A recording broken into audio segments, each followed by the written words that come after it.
نحمدہ ونصلی ونسلم علی رسولہ الکریم اما بعد فاعوذ باللہ من الشیطان الرجیم بسم اللہ الرحمن الرحیم۔ معزز ناظرین و سامعین کرام، تاریخ گواہ ہے کہ اسلام کو اتنا نقصان دیگر مذاہب و ادیان کے ماننے والے لوگوں نے نہیں پہنچایا جتنا نقصان مسلمان کہلانے والے اس گروپ نے پہنچایا جن کا صبح و شام یہ وتیرہ ہے کہ وہ نبی کریم صلی اللہ علیہ وآلہ وسلم کے مقدس و مبارک صحابہ کرام علیہم رضوان کو برا بھلا کہتے رہتے ہیں۔ تاریخ ان ظالموں کو روافض کے لقب سے یاد کرتی ہے۔ ان کی صبح و شام یہ کوشش ہے کہ یہ کسی نہ کسی بہانے سے نبی کریم صلی اللہ علیہ وآلہ وسلم کے صحابہ کرام، بالخصوص جو پہلے دن سے حضور علیہ الصلاۃ والسلام کے ساتھ ہیں، جو حضور علیہ الصلاۃ والسلام کے اول فیض یافتہ اور تربیت یافتہ ہیں، یہ ان مبارک ہستیوں کو کافر، منافق، ظالم، غاصب ثابت کر کے دراصل نبی کریم صلی اللہ علیہ وآلہ وسلم کی نبوت و رسالت کی ناکامی ثابت کرنا چاہتے ہیں، العیاذ باللہ تعالی۔ گویا یہ نبی پاک علیہ الصلاۃ والسلام کے اول فیض یافتہ اور تربیت یافتہ صحابہ کرام علیہم رضوان پر طعن و تشنیع کے نشتر چلا کر یہ بتانا چاہتے ہیں کہ جب نبی کریم علیہ الصلاۃ والسلام کے اول تربیت یافتہ لوگ اس قسم کے تھے تو جو بعد میں آنے والے ہیں ان کا حال کیا ہوگا۔ تو گویا یہ نبی پاک علیہ السلام کے صحابہ کرام علیہم رضوان پر بالخصوص جو اول روز سے نبی کریم صلی اللہ علیہ وسلم کی خدمت میں ہیں، جو پہلے دن سے نبی پاک علیہ الصلاۃ والسلام کے فیض یافتہ اور تربیت یافتہ ہیں، ان کی ذات پر طعن و تشنیع کر کے اور ان کی ذات کے حوالے سے زبان تان دراز کر کے یہ نبی کریم صلی اللہ علیہ وسلم کی تربیت پر سوال اٹھانا چاہتے ہیں، اور حضور علیہ الصلاۃ والسلام کی تربیت کو، نبی کریم صلی اللہ علیہ وسلم کی نبوت و رسالت کی کامیاب کوششوں کو اپنے تئیں ناکام ثابت کرنا چاہتے ہیں۔ اس کے لیے یہ لوگ کسی بھی حد تک جا سکتے ہیں۔ تقیہ بازی کی آڑ میں انہوں نے کبھی حنفی بن کر، کبھی شافعی بن کر، کبھی حنبلی اور مالکی بن کر لوگوں کو دھوکے دیے، اور تاریخ نے ایسے بہت سے چہروں سے نقاب اٹھایا اور اس قسم کے لوگوں کے چہروں سے نقاب کشائی کی جو اپنے آپ کو سنی بن کر، حنفی، شافعی، حنبلی، مالکی بن کر روافض کی ایجنٹی کا حق ادا کرتے رہے اور اپنے نظریاتی آباء و اجداد کے عقائد و نظریات کو پروموٹ کرتے رہے۔ ہم آج بھی سوشل میڈیا کی وساطت سے اس قسم کے بہت سے لوگوں کو اپنے ارد گرد دیکھتے ہیں، جن میں سے ایک شخص وہ ہے جو اپنے آپ کو یاسین قادری کہتا ہے، حالانکہ وہ یاسین قادری نہیں بلکہ یاسین رافضی ہے۔ اس کی جو ویڈیوز سوشل میڈیا پر موجود ہیں، وہ روافض کی مجالس میں تقریریں ہوں یا دوسری ویڈیوز ہوں، انہیں دیکھ کر آپ کہہ سکتے ہیں کہ یاسین رافضی قطعاً سنی نہیں ہے، بلکہ اس کے وہی عقائد و نظریات ہیں جو روافض کے ہیں، اور یہ صبح و شام روافض کے عقائد و نظریات کو بیان کرتا ہے۔ فرق صرف یہ ہے کہ اس کے آباء و اجداد جو تقیے کی صورت میں کہانیاں سناتے رہے، جو محدثین کرام نے پوری سند کے ساتھ من و عن جس کو اپنی اپنی کتابوں میں نقل کیا، اور اسی کے وہ نظریاتی آباء و اجداد جو فضائل اہل بیت میں روایتیں گھڑتے رہے، اور محدثین کرام ان من گھڑت روایات کی مکمل نشاندہی کر چکے، انہی روایات کو بے ایمانی کرتے ہوئے بیان کر کے یہ کہتا ہے جی دیکھیں میں تو اہل سنت کی کتابوں کے حوالے پیش کر رہا ہوں، حالانکہ یہ نہیں بتاتا کہ اہل سنت ہی کے محدثین اور ائمہ ان روایات کے متعلق واضح طور پر فرما چکے کہ یہ روافض کی کارستانیاں ہیں اور روافض کی بنائی ہوئی کہانیاں ہیں۔ اہل ایمان کا اور اہل بیت اطہار رضوان اللہ علیہم اجمعین کا اس قسم کی جھوٹی روایات سے کوئی تعلق نہیں ہے۔ جی ہاں، اسی قسم کی ایک روایت اسی یاسین رافضی نے اپنے ایک ویڈیو کلپ میں بیان کی۔ کہتا ہے جی حضرت سلمان فارسی اور حضرت ابو ایوب انصاری رضی اللہ تعالیٰ عنہما سے روایت ہے کہ نبی کریم علیہ السلام نے ارشاد فرمایا، حق علی علی کل المسلمین کا حق الوالد علی الولد، کہ حضرت علی کا حق تمام مسلمانوں پر اسی طرح ہے جس طرح ایک باپ کا حق بیٹے پر ہے۔ مزید اس نے کیا کہا، آپ اسی کی زبانی سماعت فرمائیں۔ اس حدیث پاک کو حضرت عمار ابن یاسر رضی اللہ تعالیٰ عنہ بھی روایت کرتے ہیں، اور اسی حدیث کو حضرت ابو ایوب انصاری میزبان رسول رضی اللہ تعالیٰ عنہ وہ بھی اس کو روایت کرتے ہیں۔ اور یہ جو میں آپ کے سامنے روایت پڑھنے لگا ہوں یہ بیروت لبنان کا نسخہ ہے، محب تبری کی ریاض النظرہ ہے۔ آقا علیہ الصلوۃ والسلام فرماتے ہیں کہ حق علی علی المسلمین حق الوالد علی الولد۔ آقا علیہ الصلوۃ والسلام فرماتے ہیں کہ علی علیہ السلام کا مسلمانوں پر اسی طرح حق ہے، ایسا حق ہے جس طرح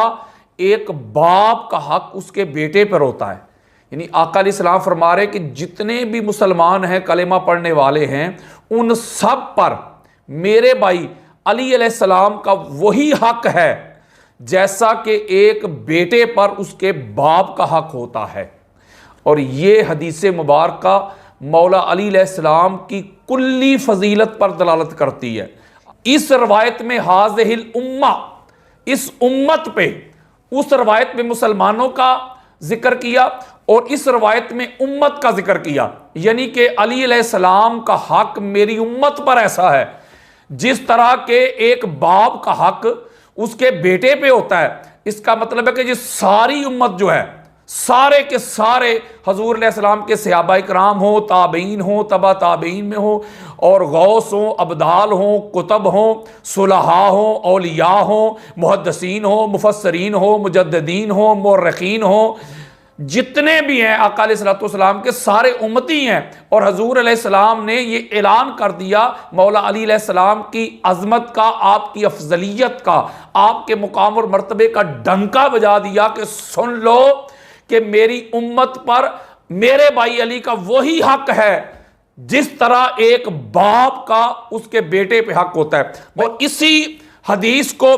بے شمار طرق کے ساتھ مختلف محدثین نے بھی روایت کیا ہے۔ یعنی آقا علیہ السلام نے مولا علی علیہ السلام کو اس امت کا باپ ڈکلیئر کر دیا۔ اب میں ایک بات کرنا چاہتا ہوں کہ سارے صحابہ کرام، حضرت ابوبکر سے لے کے حضرت بلال تک، حضرت جابر بن عبداللہ انصاری رضی اللہ عنہم، سارے کے سارے، چاہے وہ خلفائے راشدین ہوں، چاہے وہ بدری صحابہ ہوں، چاہے وہ بیعت رضوان والے ہوں، چاہے وہ فتح مکہ والے ہوں، چاہے وہ طلقاء ہوں، سارے صحابہ کیا حضور علیہ السلام کی امت ہیں کہ نہیں؟ اگر وہ حضور علیہ السلام کی امت ہیں تو یہ حدیث مبارکہ مولا علی علیہ السلام کی کلی فضیلت کا بھی اظہار کرتی ہے اور اس طرح مہر ثبت کرتی ہے کہ علی صحابہ کے بھی باپ ہیں، اس امت کا باپ ہے تو، میں بھی باپ ہوں اور علی تو بھی باپ ہے۔ اس کا مطلب ہے باپ جو ہے وہ اس کا جو حق ہے وہ بیٹے کے اوپر ہوتا ہے۔ باپ حاکم ہوتا ہے، باپ کفیل ہوتا ہے، باپ پالنے والے کو کہتے ہیں۔ قرآن میں اللہ رب العزت نے رب کہا ہے، رب کا معنی ہوتا ہے پالنے والا۔ تو اس کا مطلب ہے کہ مولا علی علیہ السلام کو اس امت کا باپ فرما کر میرے اور آپ کے پیارے آقا نے مولا علی علیہ السلام کی کلی فضیلت کا ڈنکا بجا دیا، اور یہ اعلان کر کے ان اندھوں کو بھی آقا علیہ السلام نے ایک پیغام دیا ہے، ان بہروں کو بھی ایک پیغام دیا ہے، حاسدین کو، مخالفین کو، دشمنان علی المرتضیٰ کو ایک پیغام دیا ہے کہ مسلمان وہ ہوگا جو میرے بھائی علی کو باپ کا درجہ دے، میرا امتی وہ ہوگا جو میرے بھائی علی کو باپ کا درجہ دے۔ باپ حاکم ہوتا ہے۔ جی تو ناظرین محترم، جیسا کہ آپ نے یاسین رافضی کی گفتگو سنی، یہ میرے ہاتھ میں موجود ہے الریاض النظرہ، محب الدین تبری ان کی کتاب ہے، اس کی جلد نمبر 3 ہے، صفحہ نمبر 112 ہے، دارالفکر کا چھاپا ہے، اور حدیث نمبر 1355 ہے، یعنی 1355 ہے۔ لیکن دیکھا جا سکتا ہے کہ اس کتاب میں اس کی کوئی سند بیان نہیں کی گئی۔ آپ حضرات اپنی سکرین پر بھی حوالہ ملاحظہ کر رہے ہیں کہ عن عمار کہہ کر اس روایت کو بیان کیا گیا، یہاں اس کی کوئی سند موجود نہیں ہے۔ اس کی مکمل سند کو امام ابن عساکر اپنی کتاب تاریخ دمشق میں جلد 42 صفحہ 308 پر لائے ہیں، اور اس کی سند میں ایک راوی ہے احمد العنبری۔ احمد العنبری ہے، اس کے متعلق امام ابو حاتم رازی کہتے ہیں من رؤساء شیعہ، کہ یہ شیعہ کے بڑے بڑے جو سرگنا لوگ تھے ان میں سے ایک تھا۔ ابن حجر کہتے ہیں کہ ہے تو سچا لیکن صدوق شیعی فی حفظ ہی شیء، لیکن اس کا حافظہ ٹھیک نہیں تھا، اس کے حافظے میں کچھ خرابی تھی، ہے سچا لیکن ہے شیعہ۔ اسی طرح امام ذہبی کہتے ہیں کہ ہے تو سچا لیکن یہ شیعہ ہے۔ اسی طرح اس کا جو شیخ ہے جعفر بن زیاد الاحمر، امام ابو داؤد کہتے ہیں کہ ہے تو سچا لیکن شیعہ ہے۔ امام احمد بن حنبل بھی اسے شیعہ قرار دیتے ہیں۔ امام ابن عدی کہتے ہیں کہ یہ کوفی ہے اور شیعہ ہے۔ اسی طرح امام یحییٰ بن معین کہتے ہیں کہ یہ شیعہ ہے، اور امام بیہقی علیہ رحمہ تو اسے ضعیف قرار دیتے ہیں۔ اسی طرح حافظ ذہبی اور حافظ علی الاطلاق ابن حجر اسقلانی بھی یہ کہتے ہیں کہ ہے تو سچا، صدوق ہے لیکن شیعہ ہے۔ یہ دو راوی اس کے اندر شیعہ ہیں، اور پھر اس کے علاوہ اس سند میں مجہول راوی بھی موجود ہیں۔ لہٰذا جب علماء نے اور ہمارے ائمہ محدثین نے اس کی تشریح کر دی کہ اس روایت کو بیان کرنے والے راوی شیعہ ہیں اور مجہول راوی ہیں، اس کے باوجود اس روایت کو اہل سنت کے کھاتے میں ڈال کے اس سے احتجاج کرنا، استدلال کرنا، یہ عقل مندی نہیں، نہ ہی یہ کسی علم والے کو زیبا دیتا ہے، بلکہ یہ سراسر جہالت ہے۔ پھر دیکھیے حضرت جابر بن عبداللہ انصاری رضی اللہ تعالیٰ عنہ، آپ سے بھی اسی قسم کے الفاظ مروی ہیں۔ یہ مسند فردوس ہے، جلد 2 ہے، صفحہ 132 ہے، 2674 نمبر پر حضرت جابر بن عبداللہ انصاری رضی اللہ تعالیٰ عنہ کے حوالے سے نبی کریم صلی اللہ علیہ وسلم کی طرف یہ الفاظ منسوب کیے گئے ہیں۔ حالانکہ حافظ ابن حجر اسقلانی نے الغرائب الملتقطہ اس کی جلد 4 صفحہ نمبر 154 155 پر حدیث نمبر 1361 پر اس کی جو سند بیان کی ہے، وہاں اس کا مرکزی راوی زیاد بن منذر ہے۔ زیاد بن منذر، اس کے متعلق محدثین کا فیصلہ ہے کہ وہ رافضی ہے اور وضاح ہے، صرف رافضی نہیں بلکہ اہل بیت کی شان میں حدیثیں گھڑنے والا ہے، اپنی طرف سے کہانیاں بیان کرنے والا ہے۔ امام ابن حبان، امام ابو داؤد، امام ابن عبد البر، امام ابن معین، امام ذہبی، امام ابن حجر اسقلانی، ان سب نے اس کو کذاب اور رافضی قرار دیا ہے، وضاح قرار دیا ہے۔ لہٰذا یہ یاسین رافضی، تم اپنے ہی بزرگوں کی، اپنے ہی نظریاتی آباء و اجداد کی گھڑی ہوئی کہانیاں نہ سناؤ ہمیں، یہ کہانیاں سنا کے کہتے ہو جی اہل سنت کے علماء نے بیان کی ہے، اور اہل سنت کے ائمہ محدثین پر الزام لگاتے ہو۔ پھر بات یہیں پر ختم نہیں، بلکہ اسی لیے حضرت امام جلال الدین سیوطی علیہ رحمہ نے اسے موضوعات میں شمار کیا۔ دیکھیے یہ ان کی کتاب ہے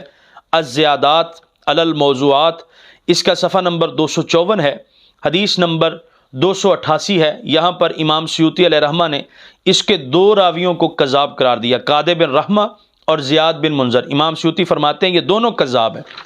اسی طرح یہ روایت کہ علی کا حق تمام مسلمانوں پر یا علی کا حق ساری امت پر اس طرح ہے جس طرح باپ کا حق اپنی اولاد پر ہوتا ہے، یہ الفاظ مولا علی رضی اللہ تعالیٰ عنہ سے بھی مروی ہیں، یعنی حضرت علی رضی اللہ تعالیٰ عنہ کی طرف بھی منسوب کیے گئے۔ یہاں اس کی سند میں عیسیٰ بن عبداللہ نامی راوی موجود ہے، جس کے متعلق امام ابن حبان کہتے ہیں کہ من اہل الکوفہ، یہ کوفیوں میں سے تھا، اور یہ روایت کرتا ہے عن ابیہ عن آبائہ اشیاء موضوع، یعنی یہ اپنے آباء و اجداد کی سند سے روایات بیان کرتا ہے اور موضوع روایات بیان کرتا ہے، یعنی گھڑنتو چیزیں بیان کرتا ہے۔ لا یحل الاحتجاج، اور امام ابن حبان کہتے ہیں کہ اس کی روایت سے احتجاج حلال نہیں ہے، احتجاج جائز نہیں، یعنی استدلال کرنا جائز نہیں ہے، اس لیے کہ یہ وہمی تھا، خطا کرتا تھا، یہاں تک کہ اس کی خطا اور اس کا وہم اس درجے تک کا ہے کہ یہ موضوع روایتیں عن اسلاف ہی اپنے آباء و اجداد سے بیان کر جاتا تھا، من گھڑت چیزیں جو ہے وہ بیان کر جاتا تھا۔ فباطل الاحتجاج، تو امام ابن حبان کہتے ہیں کہ اس سے احتجاج وہ باطل ہے، اور اس کی جو روایات ہیں وہ گھڑنتو ہیں، من گھڑت روایات ہیں، موضوع روایات ہیں، اور اس کی روایات سے احتجاج کرنا، استدلال کرنا یہ حلال اور جائز نہیں ہے۔ دیکھیے یہ امام ابن حبان کی کتاب المجروحین ہے، جلد 2 ہے، صفحہ نمبر 101 ہے، 707ویں نمبر پر عیسیٰ بن عبداللہ کا ترجمہ بیان اور اس کے حالات بیان کرتے ہوئے امام ابن حبان نے یہ رائے بیان کی ہے۔ اس کے علاوہ امام ابو نعیم اصفہانی کہتے ہیں کہ یہ اپنے آباء و اجداد سے منکر روایات بیان کرتا ہے، منکر روایات۔ امام دارقطنی کہتے ہیں کہ یہ متروک الحدیث ہے۔ تو اس قسم کے راویوں کی بیان کردہ اور وضع کردہ روایات کو اہل سنت کے کھاتے میں ڈالنا، حالانکہ اہل سنت کے ائمہ محدثین اپنا فیصلہ سنا چکے۔ ہم نے محدثین کرام کے حوالے سے یہ بیان کیا کہ یہ روایت موضوع ہے، من گھڑت ہے، نبی کریم صلی اللہ علیہ وسلم کی طرف جھوٹ منسوب کیا گیا ہے، اور جو جان بوجھ کر نبی کریم علیہ السلام کی طرف جھوٹ منسوب کرے، رسول اللہ صلی اللہ علیہ وسلم فرماتے ہیں کہ وہ پکا جہنمی ہے۔ اس گھڑنتو اور موضوع روایت سے حضرت مولا علی رضی اللہ تعالیٰ عنہ کی ابوت تو ثابت نہیں ہوئی، البتہ رافضیوں کی گڑی ہوئی روایات کو بیان کر کے صحابہ کرام علیہم رضوان کے مقام و منصب پر ڈاکہ زنی جو یاسین رافضی نے کی ہے،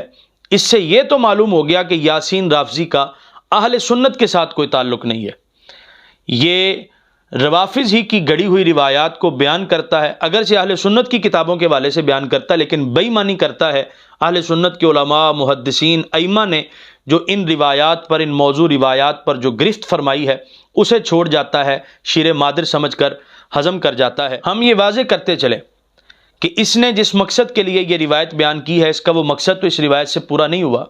کیونکہ یہ روایت ہی موضوع ہے اور اسی کے آباء و اجداد نے، نظریاتی آباء و اجداد نے گڑھی ہے اور جھوٹ نبی کریم صلی اللہ علیہ وسلم کی طرف منسوب کیا ہے، وگرنہ نبی کریم صلی اللہ علیہ وسلم کا یہ فرمان صحیح سند کے ساتھ موجود ہے۔ حضور علیہ السلام نے ارشاد فرمایا، مرو ابا بکر فلیصلی بالناس، یہ فرما کر نبی کریم صلی اللہ علیہ وسلم نے فرمان نبوت جاری کر دیا کہ میرے بعد میرے مصلی کا، میرے ممبر کا، جن کا تعلق روحانیت کے ساتھ ہے، فرمایا میری ان چیزوں کا وارث میرا ابو بکر صدیق رضی اللہ تعالیٰ عنہ ہوگا۔ نبی کریم صلی اللہ علیہ وآلہ وسلم نے فیصلہ صادر کر دیا۔ اس کے علاوہ حضور علیہ السلام نے ارشاد فرمایا، اقتدوا باللذین من بعدی ابی بکر و عمر، فرمایا میرے بعد ابو بکر صدیق رضی اللہ تعالیٰ عنہ کی اقتداء اور پیروی کرنا، اور حضرت عمر فاروق رضی اللہ تعالیٰ عنہ کی اقتداء اور پیروی کرنا۔ یہ حدیث، اس کے راوی 7 صحابہ کرام علیہم رضوان ہیں، اور یہ بالکل صحیح الاسناد حدیث ہے۔ حضرت حذیفہ رضی اللہ تعالیٰ عنہ، حضرت عبداللہ بن مسعود رضی اللہ تعالیٰ عنہ، حضرت ابو درداء رضی اللہ تعالیٰ عنہ، حضرت انس بن مالک رضی اللہ تعالیٰ عنہ، حضرت عبداللہ بن عمر رضی اللہ تعالیٰ عنہ، حضرت جابر بن عبداللہ رضی اللہ تعالیٰ عنہ، اور حضرت ابو سعید خدری رضی اللہ تعالیٰ عنہ اس حدیث کو بیان کرنے والے ہیں۔ حضرت ابو بکر اور حضرت عمر رضی اللہ تعالیٰ عنہ کے متعلق نبی کریم علیہ السلام نے واضح حکم ارشاد فرما دیا کہ میرے بعد میرا مصلی ابو بکر کے سپرد ہے، میرا ممبر ابو بکر صدیق کے سپرد ہے، اور ان چیزوں کا تعلق روحانیت کے ساتھ ہے۔ اسی لیے نبی کریم صلی اللہ علیہ وسلم کے صحابہ کرام علیہم رضوان فرمایا کرتے تھے کہ جس شخصیت کو، جس بندے کو نبی پاک علیہ السلام نے ہمارے دین کا امام بنایا، ہمارے دین کے لیے چن لیا، ہم نے اسے اپنی دنیا کے لیے منتخب کر لیا۔ اور اب جو نبی کریم صلی اللہ علیہ وسلم کا یہ فیصلہ نہ مانے تو قرآن کی روح سے فلا وربک لا یؤمنون حتی یحکموک فیما شجر بینہم، اب جو نبی کریم صلی اللہ علیہ وسلم کے اس فیصلے سے روگردانی کرے گا، قرآن کی روح سے قطعاً اور یقیناً اس کا ایمان اور اسلام سے ذرہ برابر بھی تعلق نہیں رہے گا۔ اللہ تعالی ہمیں نبی کریم صلی اللہ علیہ وآلہ وسلم کی ہر نسبت کا احترام کرتے رہنے کی توفیق عطا فرمائے۔